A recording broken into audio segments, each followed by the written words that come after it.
Clearing your camps is always very good, right? But obviously, if you get a kill, doesn't matter if you skip a camp. 600 gold for first blood is way more than what one camp will give you, which is usually what you skip in order to go for a gank. Mhm. I think I see a lot of angles that a lot of other players don't see, and honestly, right now, because everyone thinks it's a full clear meta, they play very disrespectful of jungle timings. Mhm. So, for example, like in the past, if it's Jarvan or Camille meta, then everyone's going to be playing very passive, right? Because they know Yeah. that they're going to be ganked a lot. But just because like my champion isn't inherently good at ganking doesn't mean I can't do it if you're playing disrespectful.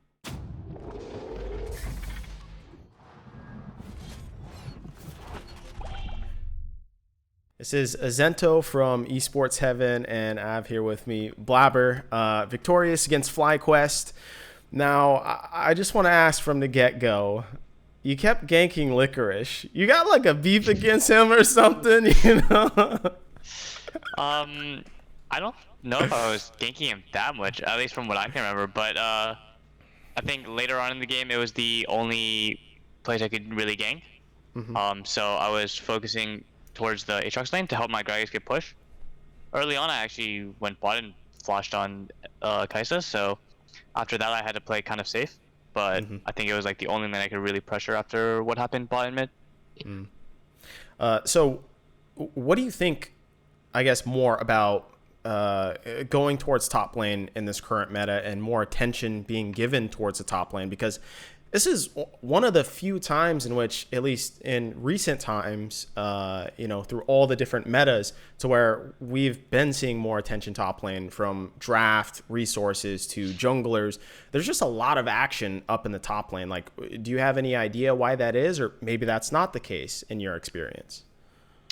I think there are a lot of like strong top laners right now. For example, like Camille, Renekton, Gragas, just like to name a few. And it feels like if you don't have like one of the top laners or like a good counter pick like Jax, for example, then they seem to run over the game. So I guess that could be why top lane is kind of, I guess, getting more prio picks in this meta. But I wouldn't say top lane is like the most prio. We picked Gragas first pick today because it just happened to be what was best for our draft. But I don't think that means that top lane is like the most OP role right now. Like you have to pick it early. Okay. So speaking about the meta, more specifically in your wheelhouse, the recent meta seems to be full clear. But we've also seen you gank at like level 2 or some shit. So like, what's your take, I guess, on the full clear meta? I mean, clearing your camps is always very good, right? But obviously, if you get a kill, doesn't matter if you skip a camp.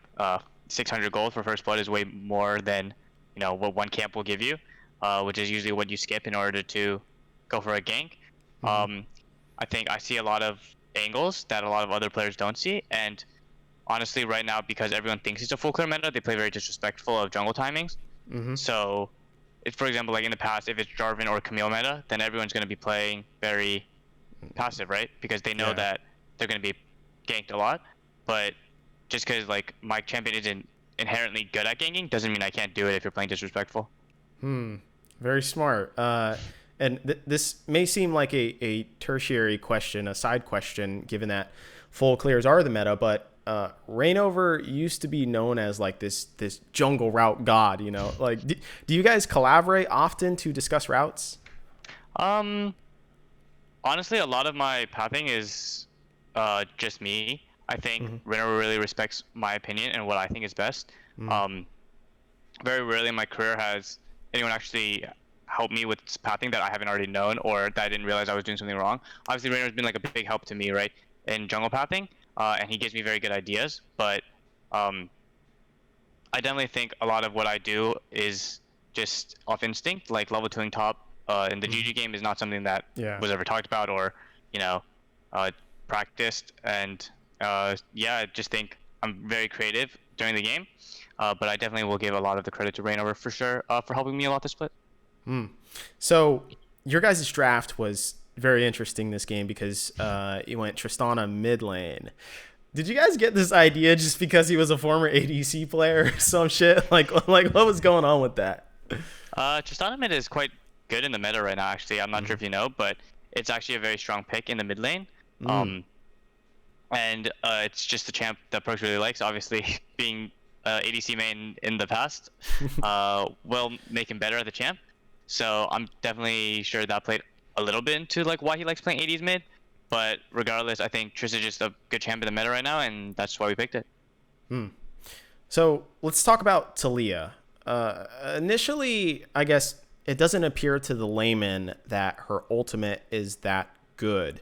It doesn't, even give damage, when you're talking about kill pressure, I guess. With that said, though, what makes her ultimate good? How do you even use it properly? Could you break that down?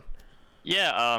So Talia's biggest strength, or I guess her two biggest strengths, are she's very mobile, so she can get around the map very fast with her passive, and also playing off like CC and being able to clear fast, right? So if she can hit her combo, she's very useful. Obviously, if she can't, it's like not as good. So you usually see Talia combo with champs like Renekton or Alistar, so that you can get like a guaranteed TC. But Talia's ultimate is like pretty much a semi-global. It's like, I mean, obviously not as overpowered as like TFL, right? But it pretty much allows me to travel the map and cuts off people's paths. So for example, if someone doesn't have a dash, I can cut them off, or I can make it play topside and then ult back bot lane to make a counter gank. So I think there are a lot of very unique ways you can use Talia's ult, and I honestly think it's one of the better ults in the game. Okay, interesting. So finally, I want to talk about maybe your impact on the entire league as far as a jungler is concerned, because previously and last year you were this incredibly aggressive jungler. No one's really knowing what you're going to do. You're very unpredictable, but you're also very aggressive, and you take these fights that a lot of people think that you have no business even fucking taking. But with that said, it works out in your favor a lot. And I guess maybe a lot of people can attribute this very aggressive jungle style that we're seeing more and more often now to you, in fact, as the originator of it. But with that said, it seems like more and more people are adopting this style, and so therefore maybe they're catching up to you in a sense. What do you feel about this topic in terms of, I guess, junglers becoming more aggressive and trying to match your style? I think right now I feel like I'm playing better than I ever have been, and honestly, I think I'm a bit better than everyone else right now, to be honest. And to me, that's never been a feeling that I've had in the past. Even when I got MVP in Spring Split, I never felt like I was just the best. There was obviously faults that I could have, right? I mean, I still have like faults, right, and things that I can improve on. But right now, I do feel like I'm improving, and I just feel really good about my play right now. But regarding the aggression, I think yes, to some people it looks like aggression, but I think I just see angles that other people don't. Other people don't. So to me, it just seems like a good play. To other people, it might seem like, oh, like this player is so aggressive, like, wow, can't believe he went for that, right? And then they're like, oh my god, can't believe it worked. But like to me in my head, I'm like, this is just a good play. And I'm sure like a lot of people are starting to play better as well, right? And I think my teammates also trust me to make these type of plays.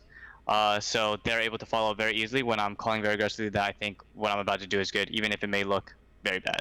And sometimes it turns out bad, right? But won't know if I don't do it.